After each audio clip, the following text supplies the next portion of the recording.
In today's video, I'm going to show you a brand new space that we're doing majority of our shoots in now. And one of our best friends, Jess and Hoosie from Florence James Collective, they recently opened their own studio space. It's absolutely one of a kind here in Brisbane. So if you're Gold Coast based, Sunshine Coast, Brisbane based, you absolutely need to come and check this out.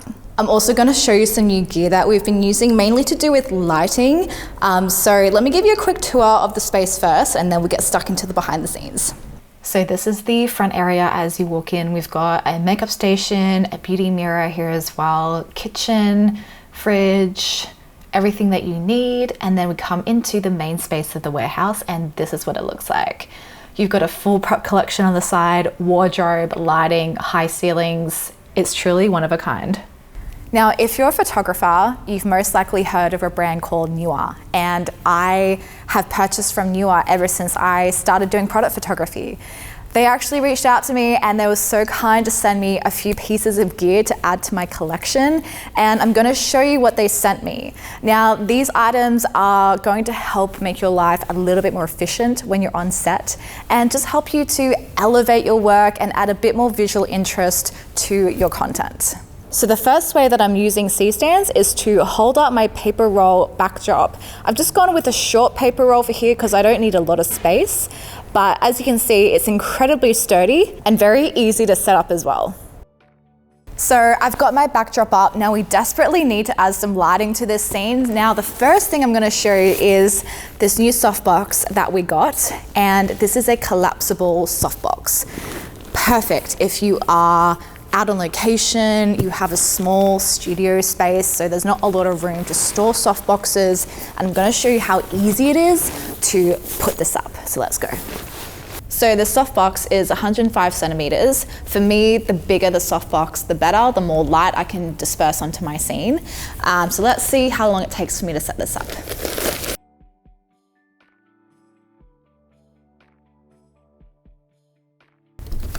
That was so easy.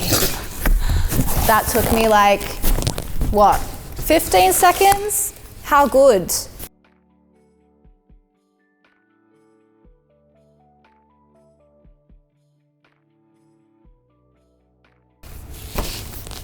Awesome. We've got a balance mount, so all I need to do now is whack that onto my light. So let's go. So I'm going to be bringing my key light in here first, and this stand here is also from Neewer. It's very easy to move around, it's on wheels, and for our key light we're using an Aperture 300D2. So when you do hire out the space, you can hire out all the lighting as well. Everything's pretty much set up ready for you to go. So I'm going to pop that there, and now we're going to pop our softbox on that one. So I've set up the first step of my scene, and that is essentially to add a key light. So if you're doing any kind of model photography, portrait photography, start with your key light. And for the placement, it's pretty much going to be on either side of your camera, up high and then facing down onto your subject. So I'm going to move ahead and take a photo just using this one key light and nothing else.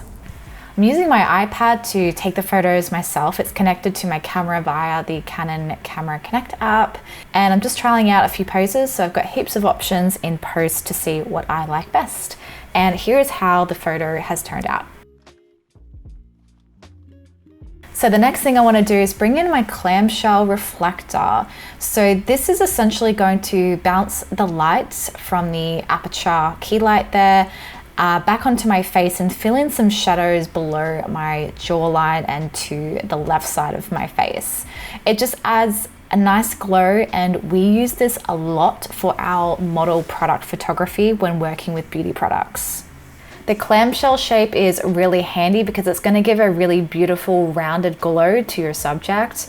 And I love this little contraption that you can attach it to a stand so that you don't need another pair of hands or an assistant while you're on set to hold it for you. So this becomes extremely handy if you're out on location, if you're in the studio. So here's a little comparison between having no reflector and with a reflector, and essentially it fills in the shadows. So you'll notice on the photo with the reflector, The shadowing just below my jawline or my neck, it's a bit softer, it's more illuminated, and that's the look that we go for when we're doing our model photography. I absolutely love the effect that the clamshell reflector gives to the face. It just like fills in this part, fills in the shadows, and adds a really beautiful glow. So if you are doing any kind of model photography and you're going for that kind of like high-end glowy beauty look, then you need one of these. Now, the next thing that I want to do is add some more visual interest to my scene. And in order to do that, I'm going to be adding some colored lights. And these ones are LED panels from Neewer. They're RGB. You can turn them to any color you like. I am a huge fan of colored lights. I think they're so fun. They add visual interest. So let's get those set up. Now, these lights actually come as a kit. So you get 2 in the kit and you get some stands as well. That's one set up, and I'm basically going to put that to the right of my scene here and put the other one on the other side. So this is what the back looks like, and you can pop 2 batteries in here if you want to make it portable. I'm just going to use a power cord today. I'm going to flick that on. So you've got your brightness, your channel, your hue, and your saturation. So if we want to change our hue, we just dial it to the left or the right. If you want to change your brightness, you can just turn it down. I'm going to have it all the way up to 100. And then we can change our mode as well just by pushing in this button, and we can adjust the saturation, but I want it completely saturated. So there is good. All right, now I'm going to go ahead and set up my scene as to which colors I want and see how it's looking. So I've added my colored lights. Now I need to play around with the positioning of these. I want to work out whether I want them just illuminating the background and changing the background color, or if I want a little bit of like color on my skin, or if we want to go with something a bit more moody and tone down the key light a little bit. I'm just going to have a little bit of an experimentation and see what kind of style I like best. And when it comes to lighting, that's what it's about. It's about experimenting. There's no right or wrong way to put your lights. There are guidelines, of course, but you need to experiment and play around with what you love best. And it's literally a matter of moving your lights from left to right, back and forth, and up and down.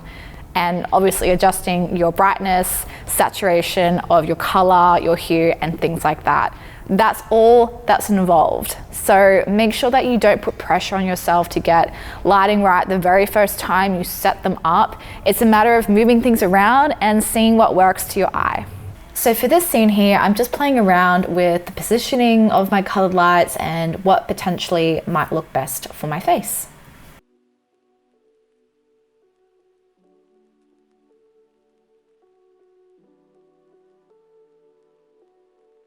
Now this is an example of bad colored lighting, and the reason for it is because my face just looks a little bit patchy between the colored lights and the key light. So to fix this, you'd either bring your colored lights more to the front so that you fill in more of the gaps on your subject, or put them behind your subject so the colored lights are only on the background and the key light is illuminating the face.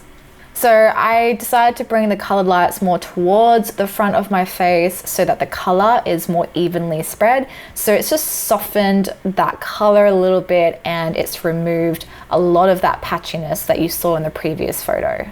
Now, a quick PSA. I'm having an end financial year sale on my course Become a Brand Photographer, and it will end on the 30th of June. It is currently the best price I have ever sold this course at. And if you want to enter this industry of brand photography, you want to actually build a profitable and sustainable business that will last years and years, this is the course that you need. You basically make the one-time payment and you have lifetime access, It's all go at your own pace and free access to any updates that I make in the future. And I can tell you, there are some really cool updates coming. I've also begun to add guest contributors to the course so that you can learn not only from me, but from other amazing industry professionals. And I'm so excited to bring more guest professionals to the course for you. So if you want to check that out and you want to take advantage of the sale, I'll leave that link in the description box below. If you have questions, you want to know if it's the right fit, please send me a DM on Instagram or send me an email and I will let you know whether or not I think it will benefit you.